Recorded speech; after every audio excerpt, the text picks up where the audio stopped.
Welcome to my YouTube channel. ನಮಸ್ತೆ ವೀಕ್ಷಕರೇ, ನಾನು ಇವತ್ತು ನಿಮಗೆ ಆರೋಗ್ಯಕರವಾದ ಹೇರ್ ಆಯಿಲ್ನ ಮನೇಲಿ ಹೇಗೆ ಮಾಡ್ಕೊಳ್ಳೋದನ್ನು ಅನ್ನೋದನ್ನು ತಿಳಿಸ್ತಾ ಇದ್ದೀನಿ. ಅದಕ್ಕೆ ಬೇಕಾಗಿರೋ ಇಂಗ್ರೀಡಿಯೆಂಟ್ಸು: ಕರಿಬೇವಿನ ಸೊಪ್ಪು ತೊಗೊಂಡಿದ್ದೀನಿ, ದಾಸವಾಳದ ಎಲೆ, ವೀಳ್ಯದೆಲೆ, ದಾಸವಾಳದ ಹೂವು ಮತ್ತು ಗುಲಾಬಿ ದಳಗಳನ್ನು ತಗೊಂಡಿದ್ದೀನಿ.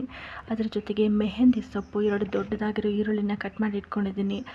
ಅದರ ಜೊತೆಗೆ ಲವಂಗ, ದಾಸವಾಳದ ಎಲೆ, ಕಪ್ಪು ಜೀರಿಗೆ ಮತ್ತು ಮೆಂತ್ಯ ಕಾಳನ್ನು ತೆಗೆದುಕೊಂಡಿದ್ದೀನಿ.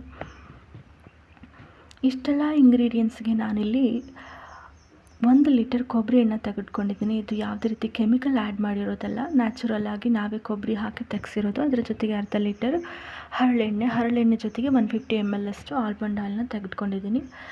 ಇದರ ಜೊತೆಗೆ ನಾನು ಕಪ್ಪು ತುಳಸಿ ಮತ್ತು ಬಿಳಿ ತುಳಸಿ ಎರಡನ್ನೂ ತೊಗೊಂಡಿದ್ದೀನಿ. ಅದು ಮೆಡಿಸಿನಲ್ ಪ್ಲ್ಯಾಂಟ್ ಅಲ್ವಾ, ಸೊ ಇಷ್ಟೆಲ್ಲ ಇಂಗ್ರೀಡಿಯೆಂಟ್ಸ್ನ ನಾನು ಈ ಹೋಮ್ ಮೇಡ್ ಹೇರ್ ಆಯಿಲ್ ಮಾಡೋದಕ್ಕೆ ತೆಗೆದುಕೊಂಡಿದ್ದೀನಿ. ನೋಡಿ, ಇವಾಗ ನೆಕ್ಸ್ಟ್ ನಾನು ಮೆಂತ್ಯಕಾಳು, ಕಪ್ಪು ಜೀರಿಗೆ, ಲವಂಗವನ್ನು ಪೌಡರ್ ಮಾಡ್ಕೊಳ್ತಾ ಇದ್ದೀನಿ. ಅದನ್ನು ಹಾಗೇ ಆಯಿಲ್ಗೆ ಆ್ಯಡ್ ಮಾಡೋದ್ರಿಂದ ಅದರಲ್ಲಿರೋ ಅಂಶ ಅಷ್ಟಾಗಿ ಆಯಿಲಲ್ಲಿ ಹೋಗೋದಿಲ್ಲ. ಸೊ ನಾನು ಪೌಡರ್ ಮಾಡಿ ಇದನ್ನು ಆಯಿಲ್ಗೆ ಆ್ಯಡ್ ಮಾಡ್ತಾಯಿದ್ದೀನಿ. ಇದ್ರ ಜೊತೆಗೆ ನಾನು ಏನೇನೆಲ್ಲ ಸೊಪ್ಪುಗಳನ್ನ ತೆಗೆದುಕೊಂಡಿದ್ದೀನೋ ಇದನ್ನೆಲ್ಲದನ್ನು ಸ್ವಲ್ಪ ಚಿಕ್ಕದಾಗಿ ಕಟ್ ಮಾಡ್ಕೊಳ್ತಾ ಇದ್ದೀನಿ. ಹಾಗೆ ಆ್ಯಡ್ ಮಾಡೋದಕ್ಕಿಂತ ಸ್ವಲ್ಪ ಚಿಕ್ಕದಾಗಿ ಕಟ್ ಮಾಡಿ ಆ್ಯಡ್ ಮಾಡಿದರೆ ಸ್ವಲ್ಪ ಚೆನ್ನಾಗಾಗುತ್ತೆ ಅಂತ.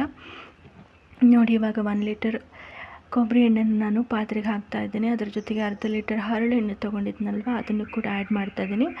ಬಟ್ ನಾನಿಲ್ಲಿ ಆಲ್ಮಂಡ್ ಆಯಿಲ್ನ ಆ್ಯಡ್ ಮಾಡ್ತಾಯಿಲ್ಲ. ನೆಕ್ಸ್ಟ್ ಹೇಳ್ತೇನೆ ಅದನ್ನು ಯಾವಾಗ ಆ್ಯಡ್ ಮಾಡೋದಂತ.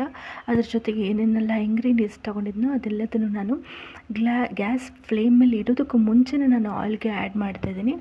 ಬಿಕಾಸ್ ಆಯಿಲು ಬಾಯ್ಲ್ ಆಗುವಾಗ ನಾವು ಇದನ್ನೆಲ್ಲ ಆ್ಯಡ್ ಮಾಡೋದ್ರಿಂದ ಅದು ಸಿಡಿದು ಆಯಿಲ್ ತುಂಬ ವೇಸ್ಟ್ ಆಗುತ್ತೆ. ಸೊ ಅದಕ್ಕಿಂತ ಮುಂಚೆನೇ ನಾವು ಆ್ಯಡ್ ಮಾಡೋದ್ರಿಂದ ಏನೂ ಪ್ರಾಬ್ಲಮ್ ಇಲ್ಲ.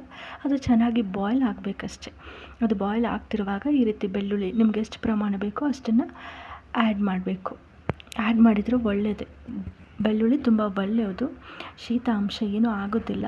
ನಾವು ಆಯಿಲ್ ಹಾಕ್ಕೊಳ್ಳೋದ್ರಿಂದ ನಮಗೆ ಶೀತ ಆಗದೇ ಇರೋ ಹಾಗೆ ಈ ಬೆಳ್ಳುಳ್ಳಿ ತಡೆಯುತ್ತೆ. ತುಂಬ ಒಳ್ಳೆಯದು.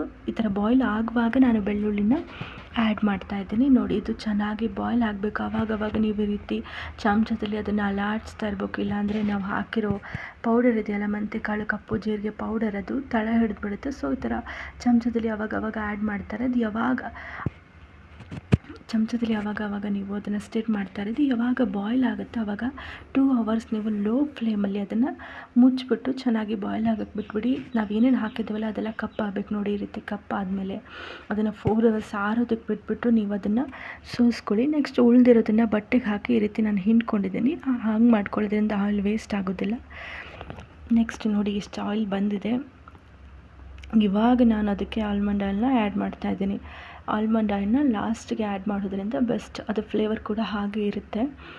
ನೋಡಿ, ನಾನಿಲ್ಲಿ 1.5 ಲೀಟರ್ಗಿಂತ ಜಾಸ್ತಿನೇ ಆಯಿಲ್ ತೊಗೊಂಡಿದ್ದೆ. ಅದು ಬಾಯ್ಲ್ ಆದಾಗ ಸ್ವಲ್ಪ ಅದು ಆಯಿಲ್ ಕಮ್ಮಿನೇ ಬರುತ್ತೆ. ನೋಡಿ, 1.5 ಲೀಟರ್ ಅಷ್ಟು ಬಂದಿದೆ. ನಾನು ಜಾಸ್ತಿ ತೊಗೊಂಡಿದ್ದೆ, ಸೊ ಅದು 1.5 ಲೀಟರ್ ಅಷ್ಟು ಬಂದಿದೆ. ಈ ರೀತಿ ಆಯಿಲ್ನ ನೀವು ಬಳಸೋದ್ರಿಂದ ನಿಮ್ಮ ಹೇರ್ಸು ತುಂಬ ಚೆನ್ನಾಗಿ ಬರುತ್ತೆ. ನೋಡಿ, ಇದನ್ನು ಟ್ರೈ ಮಾಡಿ.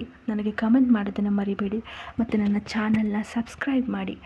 ನಿಮಗೆ ಯಾರು ಪ್ರೀತಿ ಪಾತ್ರರಿರ್ತಾರೋ ಅವ್ರಿಗೆಲ್ಲರಿಗೂ ಇದನ್ನು ಶೇರ್ ಮಾಡಿ. ಅವ್ರ ಹೇರ್ಸು ಚೆನ್ನಾಗಿ ಬರೋದನ್ನು ನೀವು ನೋಡಿ ಖುಷಿಪಡಿ. ನೋಡಿ, ಎಷ್ಟು ಗ್ರೀನಿ ಆಗಿದೆ. Thank you.